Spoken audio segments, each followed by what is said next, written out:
सौम्या कुमारी, माननीय मुख्यमंत्री जी अपने हाथों से नियुक्ति पत्र देके नीलम अभिरंजन। अस्सलाम वालेकुम रहमतुल्लाहि बरकातुहु। अंदरिकी नमस्कारम సోదరులారా,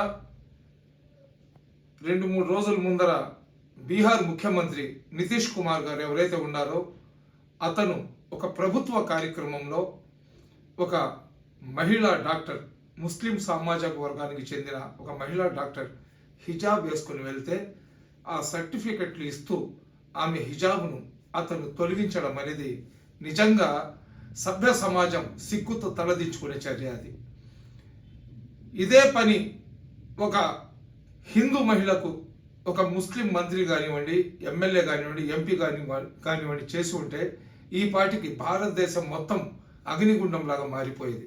నేను ఎందుకు చెప్తున్నానంటే, ప్రభుత్వ కార్యక్రమాలు ఏదైనా జరిగినప్పుడు ఏ సామాజిక వర్గానికి చెందిన వ్యక్తులైనా కానీ సాంప్రదాయబద్ధంగా అక్కడికి వెళ్తారు. హిందూ సోదరి మళ్ళీ కానీ అయితే వాళ్ళు లక్ష్మీదేవిలాగా వాళ్ళు నీట్గా డ్రెస్ కోడ్ వేసుకొని తిలకం బొట్టు పెట్టుకొని, లేదా పెళ్ళి ఉంటే వాళ్ళ ఏదైతే కుంకుమ ఏదైతే ఉంటుందో అది తలకు పెట్టుకొని వాళ్ళు వెళ్తారు. క్రైస్తవులు కానీ అయితే వాళ్ళ సాంప్రదాయబద్ధమైన బట్టలతో అక్కడికి ఆ ఈవెంట్కి వెళ్తారనమాట.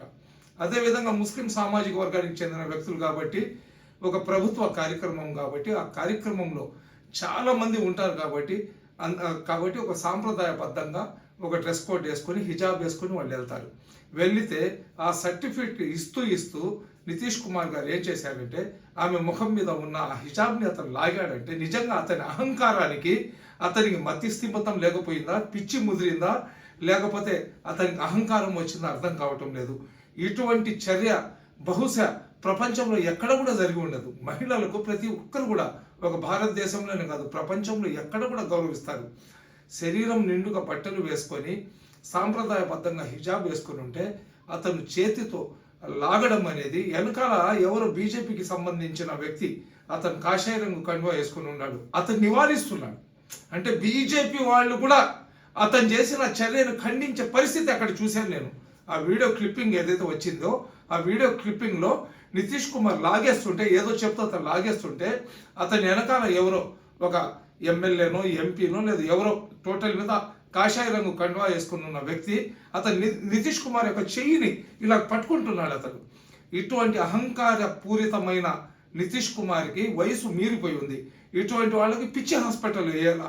అతను ముఖ్యమంత్రి పదవికి రాజీనామా చేసి అతనికి లేదా ముఖ్యమంత్రి పదవి నుంచి చెప్పుతో కొట్టి అతనికి తొలగించి, ఇటువంటి అహంకార పూరితమైన వ్యక్తులు ఎవరు కూడా భారత రాజ్యాంగం, ప్రజాస్వామ్యం, లౌకికవాద దేశంలో ఇటువంటి ఎదవలు ఉండకూడదు. యోగి ఆదిత్యనాథ్ కూడా ఆ పని చేయడు. అతను ఎవరైనా హిజాబ్ వేసుకొని బుర్ఖా వేసుకొని వెళ్తే చూడకుండా వెళ్ళిపోతాడేమో, కానీ వాళ్ళ ముఖం మీద ఉన్న గుడ్డలు అదే నితీష్ కుమార్ పెళ్ళానికో, నితీష్ కుమార్ గారి కూతురుకో, లేదా వాళ్ళ కూతురు బిడ్డలకు ఎవరైనా లాగితే గమ్ముకుంటాడు అతను. ఆలోచించండి సోదరులారా, ఇటువంటి ఎదవ ముఖ్యమంత్రి లాగా ఉండడానికి లేదు. ఇతను తన పదవికి రాజీనామా చేయాలా, లేదా అతనికి బర్తరఫ్ అయినా చేయాలా. అతనికి బర్తరఫ్ చేసేదాకా ఈ భారతదేశంలో ప్రతి ఒక్కరూ అదే వేరే కులస్తులకు కానీ జరుగుంటే ఈ పార్టీకి మహిళా సంఘాలకు చెందిన వాళ్ళు, ఇంకా మహిళా జాగృతి అని, మహిళల హక్కుల పోరాటం అని, మహిళల కోసం అది చేస్తున్నాము, మహిళల కోసం ఇది చేసే వాళ్ళందరూ కూడా వచ్చేస్తారు. ముస్లింలకు ఏ అన్యాయం జరిగినా కానీ చించుకునే ముస్లిం సంఘాలు కూడా మన ఆంధ్ర రాష్ట్రంలో ఉన్నాయి. వీళ్ళందరూ కూడా లంగా ఓణీలు వేసుకొని, చేతికి గాజులు వేసుకొని, మూతికి ప్లాస్టర్లు వేసుకొని నాయకుల మోకాళ్ళు నాకుతున్నారు. ఇటువంటి ఎదవలు కూడా ఉన్నారు ముస్లిం సామాజిక వర్గంలో. కానీ ఇది ముస్లిం సామాజిక వర్గానికి చెందిన మహిళని నేను చెప్పడం లేదు. ఏ మహిళకైనా కానీ ఒక సాంప్రదాయ ఒక ఫంక్షన్లో అసలు ఎంత ధైర్యం కావాలా.